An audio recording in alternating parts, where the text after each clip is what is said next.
everyone. Once again, I am here to continue the class of pronoun. Pronoun का ये लेशन number part number 3 होगा और इसमें हम लोग रूल नंबर 6 से पढ़ेंगे। रूल नंबर 5 तो प्रीवियस स्लॉट्स में प्रीवियस वीडियोस में दे दिए गए थे। अब हम लोग देखेंगे रूल नंबर 6 है तो नाउन का यूजेज हम लोग पढ़ रहे हैं। तो हम लोग देखेंगे स्पोकन लैंग्वेज में कुछ ऐसे नाउन्स का भी यूज होता है जो हम लोग जनरली रॉन्ग यूज करते हैं, ठीक है।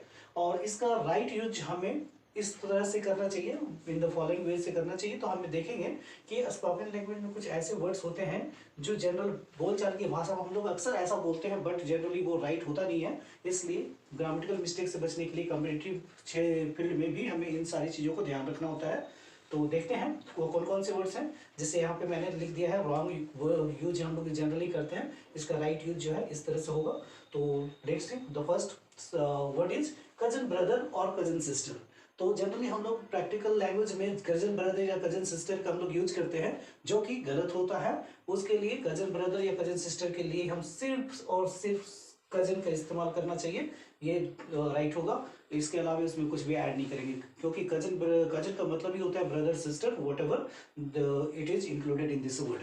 तो इसी तरह से कजन ब्रदर कजन सिस्टर ना बोलकर हमें सिंपली क्या बोलना है, कजन बोलना है। उसी तरह से नेक्स्ट वर्ड हमारा देखते हैं पिक पॉकेटर। पिक पॉकेटर कहने का मतलब है कि जो पॉकेट जेब कतरा जो होता है वो जेब कतरा का जो काम होता है पॉकेट का मारने का, इसलिए हम ई आर लगा देते हैं। जैसे प्ले है तो प्लेयर बनते हैं, खेल है तो खेलने वाला जो होता है वो प्लेयर होता है। उसी तरह से ई आर लगाने की कोशिश करते हैं। हमें लगता है पिक पॉकेट मतलब जेब काटना और ई आर लगा देते हैं तो जेब काटने वाला नहीं। ये पिक पॉकेट का मतलब ही होता है जेब कतरा, यानी कि ये खुद एक नाउन है। जेब कतरा इसी को कहा जाता है, ठीक है। जेब कतरा ये वर्ड ही है, ठीक है। जनरली जेब कतरा जो वर्ड हमारे पास है इसी पे हम बात करते हैं, जेब कतरा। जेब कतरा खुद से ये एक वर्ड ही है, जेब कतरा यानी एक नाउन ही है। इसलिए इसमें ई आर लगा के आप रॉन्ग ना करें, इससे बचें। और थर्ड वन में है, जैसे जनरली बहुत सारे लोगों को मैंने सुना है what is your good name करके पूछने की कोशिश करते हैं। Good name is not a right word, grammatical mistake होता है। ये नेम होता है, सिर्फ नेम पूछा जाता है, नेम होता है, ये सिर्फ नेम लगाना है आपको। उसी तरह से बिग और स्मॉल ब्लंडर, ठीक है, बिग एंड स्मॉल ब्लंडर। तो देखिए बिग और स्मॉल ब्लंडर, तो हम लोग अक्सर ये करते हैं कि this is a big blunder, okay this is a small blunder. तो ऐसा नहीं करना चाहिए क्योंकि बिग और स्मॉल के साथ एडजेक्टिव लगाना ही नहीं है। ब्लंडर अपने आप में एक बहुत बड़ी मिस्टेक के लिए ही ब्लंडर होता है, अपने आप में ही बहुत बड़ी मिस्टेक होती है तभी हम ब्लंडर कहते हैं। यानी अपने आप में इसमें बिग या स्मॉल तो बात ही नहीं है, बिग मिस्टेक को अटैच रहते हैं इसमें, इसलिए इसको हम लोग ब्लंडर कहते हैं। सिर्फ इसमें ये लगाने की कोशिश ना करें। नेक्स्ट हमारा वर्ड है अ स्ट्रॉन्ग ब्रिज। देखिए स्ट्रॉन्ग ब्रिज मतलब तेज हवा का झोंका। तो ब्रिज जो होता है ना, हवा जेंटल विंड होता है, यानी कि स्ट्रॉन्ग ब्रिज की जगह पे अगर तेज हवा है तो ब्रिज ना लगा के वहां पे विंड लगाए, है ना। क्योंकि ब्रिज जो होता है जनरली हवा जो होती है मंद हवा, जो मध्यम हवा जो बहती है उसी के लिए हम ब्रिज का इस्तेमाल करते हैं। और ये जनरली लाइट और जेंटल तो खुद ही होता है, इसलिए इसके साथ ब्रिज के साथ इसमें हम लोग लगाते हैं। ब्रिज लाइट हो सकता है या जेंटल हो सकता है, और स्ट्रॉन्ग ब्रिज नहीं होता है, वहां पे स्ट्रॉन्ग विंड राइट होगा। नेक्स्ट वर्ड है हमारे पास, जैसे हम लोग जनरली यूज करते हैं बैड ड्रीम। तो bad dream is not a right word. Bad dream की जगह पे आपको नाइटमेयर इस्तेमाल करना है, ये हमेशा बैड ड्रीम के लिए इस्तेमाल होने वाला वर्ड होता है। तो आई थिंक ये रूल नंबर 6 का ये कुछ इंपॉर्टेंट पार्ट है। इसके कुछ और भी क्या कहते हैं कंफ्यूजिंग वर्ड है, कुछ कंफ्यूजिंग नाउन्स हैं जिसको मैं इसके स्लॉट के बाद दे रहा हूँ, and you have to look at that things also, and you should take a screenshot for this, and I am giving the next thing. Okay तो रूल नंबर 6 का ही एक सेकेंड पार्ट देखते हैं कि कुछ कंफ्यूजिंग वर्ड भी ऐसा है कि सब कंफ्यूजिंग नाउन्स, कुछ नाउन्स ऐसे भी होते हैं जो कंफ्यूज कराते हैं अक्षर, तो उसको हम लोग ध्यान रखते हैं। जैसे फ्लोर और ग्राउंड की हम बात करते हैं तो फ्लोर जो होता है उसका हिंदी होता है फर्श, और ग्राउंड का होता है जमीन। तो फ्लोर और ग्राउंड का यूज हम जनरली कहाँ करते हैं वो देखेंगे।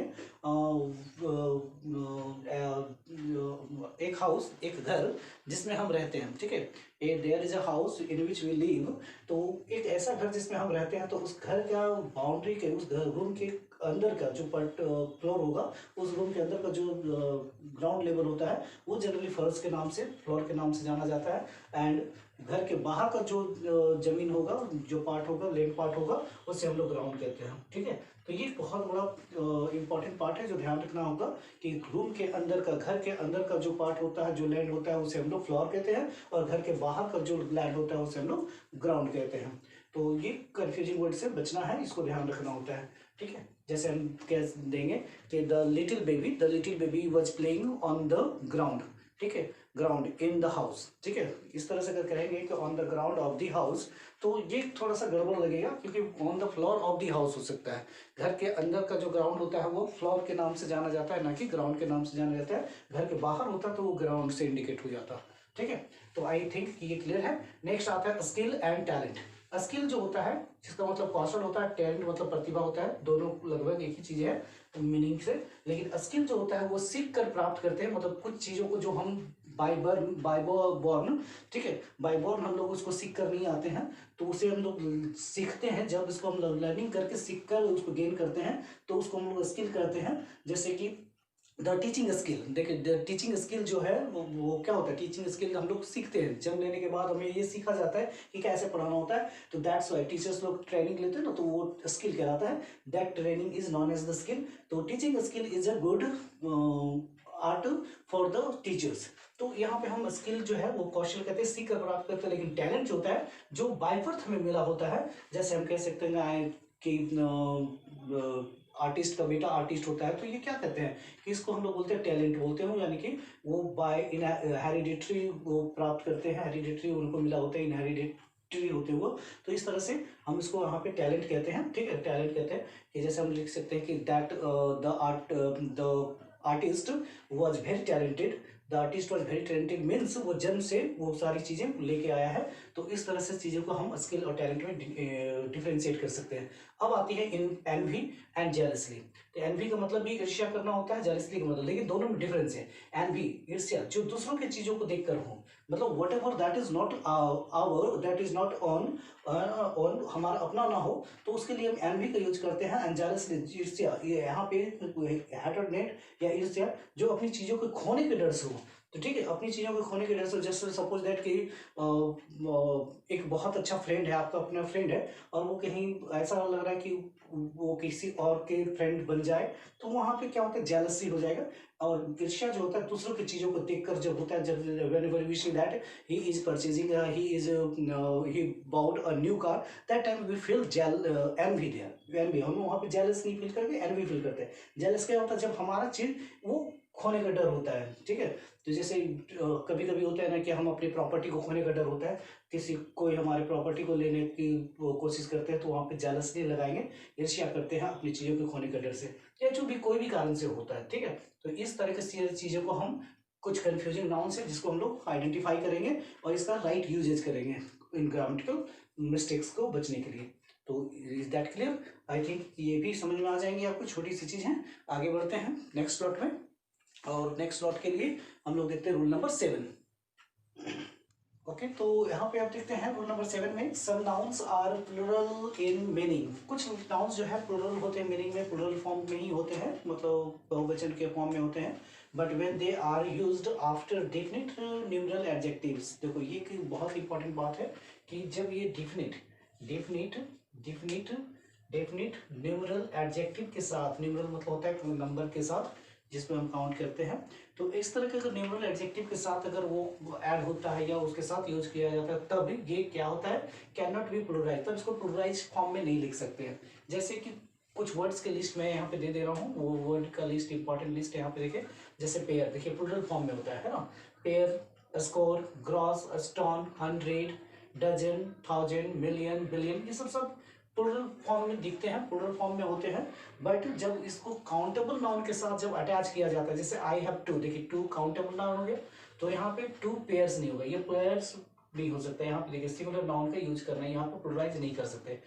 यहाँ पे टू पेयर, यहाँ पे जब काउंटेबल नाउन यानी कि ये definite countable noun, definite numerals का यूज होना स्टार्ट हो जाए एडजेक्टिव के रूप में, तो वहां पे आपको क्या लगाना है, प्लूरल फॉर्म, प्लूरलाइज नहीं हो सकता, ये नाउन्स प्लूरलाइज फॉर्म में नहीं जाएंगे, ये याद रखना आपको। जैसे 500 नहीं हो सकते, यहाँ पे 100 500 होंगे सिर्फ, क्योंकि यहाँ पे देखिए प्लूरल 5 बहुत सारे हैं तो हंड्रेड्स लगा देंगे बच्चे, नहीं ऐसा नहीं लगाने हैं, आपको 500 ओनली करने हैं। उसी तरह से सी परचेज 3 डजन, अब देखिए 3 यहाँ पे डिफिनेट नंबर आ रहे हैं, डिफरेंट न्यूमरल्स आ रहे हैं, तो इसके यहाँ पे डजन होगा ना कि डजन होंगे। उसी तरह से डोनेटेड 5000, तो यहाँ पे 5000 होगा, ऐसा नहीं लगाना है। तो इस तरह के साथ आप क्या कर सकते हो कि आप प्लूरल नंबर के साथ कुछ नाउन्स जो प्लूरल फॉर्म में प्लूरल होते हैं, लेकिन उसके साथ अगर डिफिनेट न्यूमरल्स अगर ऐड हो रहे हैं, डिफरेंट नंबर्स अगर लग रहे हैं आगे की ओर, तो आपको वहाँ पे प्लूरल फॉर्म में नहीं ले जाना है। हाँ, ये प्लूरल फॉर्म में कब होगा इसका नोट मैं अभी दे दे रहा हूँ, पहले आप इसको कर ले, इसके बाद मैं स्पेस लेकर नोट में देता हूँ, तो आपको समझ में आ जाएगा क्यों प्लूरल फॉर्म में कब होगा। यही पेयर्स, यही हंड्रेड्स, यही डजन्स कब हो जाएंगे, जब इसके साथ आपका कोई इंडिफिनिट नाउन ऐड हो जाएगा। इसके बाद इंडिफिनिट नाउन है ना, तो इंडिफिनिट नाउन जब ऐड होगा तब वहाँ पे आप एस या वेस लगा सकते हैं, ये काउंटेबल नाउन हटेंगे। ठीक है, तो इसका मैं नोट दे रहा हूँ, बट इसको पहले टेक यू स्क्रीनशॉट। तो वो नोट देख लेते हैं। इस रूल का ये नोट क्या है, बट कहता है कि अगर but if in definite countable nouns, indefinite countable nouns मतलब ऐसा काउंटेबल नाउन जो इनडिफिनिट हो, जिससे हम गिन नहीं सकते, काउंट नहीं कर सकते, मतलब है तो काउंटेबल बट उसको क्लियर नहीं मैसेज दिया गया है कि कितने हैं, तो वैसे नाउन्स अगर इसके साथ यूज होते हैं तो इन सारे वर्ड्स में आपको क्या करना है, प्लूरलाइज कर सकते हैं आप उसको, एस या एस लगा के आप प्लूरलाइज कर सकते हैं। जैसे देखिए अभी मैंने बताया था डजन, ठीक है, डजन जहाँ पे इसके आगे 2 लग रहा था तो 2 डजन ऑफ शूज था, 2 डजन ऑफ बनानास थे, लेकिन यहाँ पे क्या है कि अब 2 इस तरह से नहीं है ना, 2 वगैरह नहीं लगा रहा है, कोई काउंटेबल मतलब न्यूमरल एडजेक्टिव नहीं आ रहे, तो डिफरेंट न्यूमरल एडजेक्टिव जब नहीं आएंगे और उसके बाद आपका क्या है, देखिए नाउन यूज हो रहा है, तो वो भी नाउन कौन सा, इनडिफिनिट नाउन, मतलब जिसमें ये पता नहीं कि कितने सारे हैं, तो इस तरह से इनडिफिनिट नाउन इसको कहते हैं। तो डजन से यहाँ पे एस लगना स्टार्ट हो जाएगा, डजन्स ऑफ वुमेन, दर्जनों औरतें, ठीक है, तो यानी कि बहुत सारी बातें हो रही है, हंड्रेड्स ऑफ पीपल, सैकड़ों लोग। तो इस तरह के जब अनकाउंटेबल नाउन, तो नाउन तो काउंटेबल होगा बट इनडिफिनिट रहेंगे जब, तब वहाँ पे एस प्लूरलाइज होते जाएंगे, ये सारे वर्ड्स प्लूरलाइज हो जाएंगे। जैसे मिलियन ऑफ डॉलर्स, ठीक है, मिलियंस ऑफ डॉलर्स हो जाएंगे, ठीक है, मिलियंस ऑफ डॉलर्स। उसी तरह से अस्कॉर्स ऑफ शॉप्स, दुकानों की ग्रुप यानी कि समूह जिसको कह सकते हैं। मेनी पेयर ऑफ शूज, बहुत सारे पेयर्स, अब देखिए पेयर जो है वो बहुत सारे शूज के बहुत सारे पेयर्स हैं, तो मेनी पेयर्स ऑफ शूज हो जाएंगे, मेनी पेयर्स ऑफ शूज हो जाएंगे।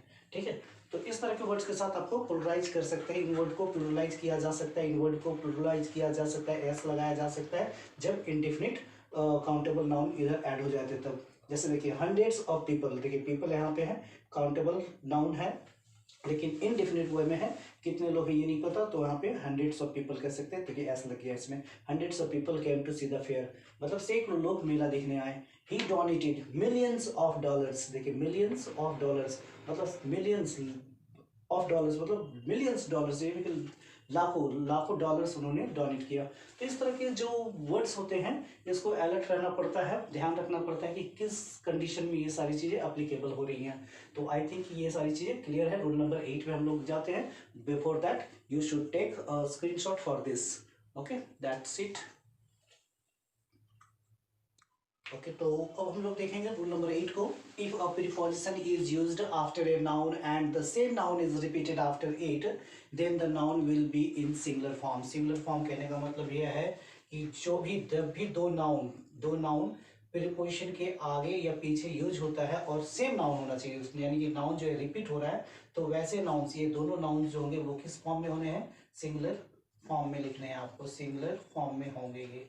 ठीक है, सिंगुलर फॉर्म में। तो इसका थोड़ा बेहतर एक्सप्लेनेशन जो है एग्जांपल के थ्रू हो सकता है। देखिए यहाँ पे, देखिए टाउन आफ्टर टाउन, देखिए प्रीपोजिशन यहाँ पे और यहाँ पे टाउन और ये टाउन रिपीटेड नाउन से, सेम नाउन रिपीटेड होते हैं पूरे सेंटेंस में। अगर सेम नाउन रिपीट हो रहे हैं तो वैसे सिचुएशन में नाउन जो होगा वो किस फॉर्म में होना चाहिए, सिंगुलर फॉर्म में होंगे और उसके बाद ये सेंटेंस फ्रेम हो जाएंगे। जैसे town after town was devastated, शहर पर शहर, यानी कि शहर के शहर तबाह हो गए। रॉ अपॉन रॉ, ठीक है, raw upon raw of marble looks beautiful, यानी कि कतार भरे है ना, कतार से कतार, यानी मार्बल की जो कतार से कतार है वो ब्यूटीफुल दिखते हैं। He inquired from door to door, मतलब उसने डोर टू डोर, एक एक दरवाजे, यानी कि हर दरवाजे पे इंक्वायरी की। Ship after ship is arriving, मतलब एक के बाद एक शिप आ रहे हैं, आगमन हो रहे हैं, आ रहे हैं। तो इस तरह के जितने भी चीज़ें हैं वो रिपीटेड होते हैं। नाउन्स, ऐसे नाउन प्रीपोजिशंस के साथ रिपीट हो रहे हैं तो वो सिंगुलर नाउन होंगे। यहाँ पे देखिए प्रीपोजिशन है तो रिपीट है सेम नाउन, तो वहाँ पे भी आपका सिंगुलर फॉर्म में है। He inquired from door to door, देखिए यहाँ पे रिपीटेड है नाउन, यहाँ पे सिंगुलर फॉर्म में होंगे। तो इस तरह से रूल नंबर 8 आपका ऑफ होता है, आज खत्म होता है। आई थिंक कि ये क्लियर हो जाएंगे। रूल नंबर 6, 7, 8 तक आपको दे दिया गया है। एंड आज के लिए इतना ही काफ़ी है। And see you again tomorrow, है ना, in at the same time, and you will get the next video for the noun, and important classes will be given in the next video, and that will be the group of things, just like a group of animals, group of birds, group of human beings. So बहुत सारे group के बारे में words दिए जाएंगे, तो उसका एक वर्ड लिस्ट होगा, वो प्रोवाइड करेंगे अकॉर्डिंग टू दिस रूल। तो आई थिंक ये नाउन का चैप्टर बहुत अच्छी तरीके से समझ में आ रही होगी। Thank you very much, see you again tomorrow, and till that be happy, be healthy. Thank you very much.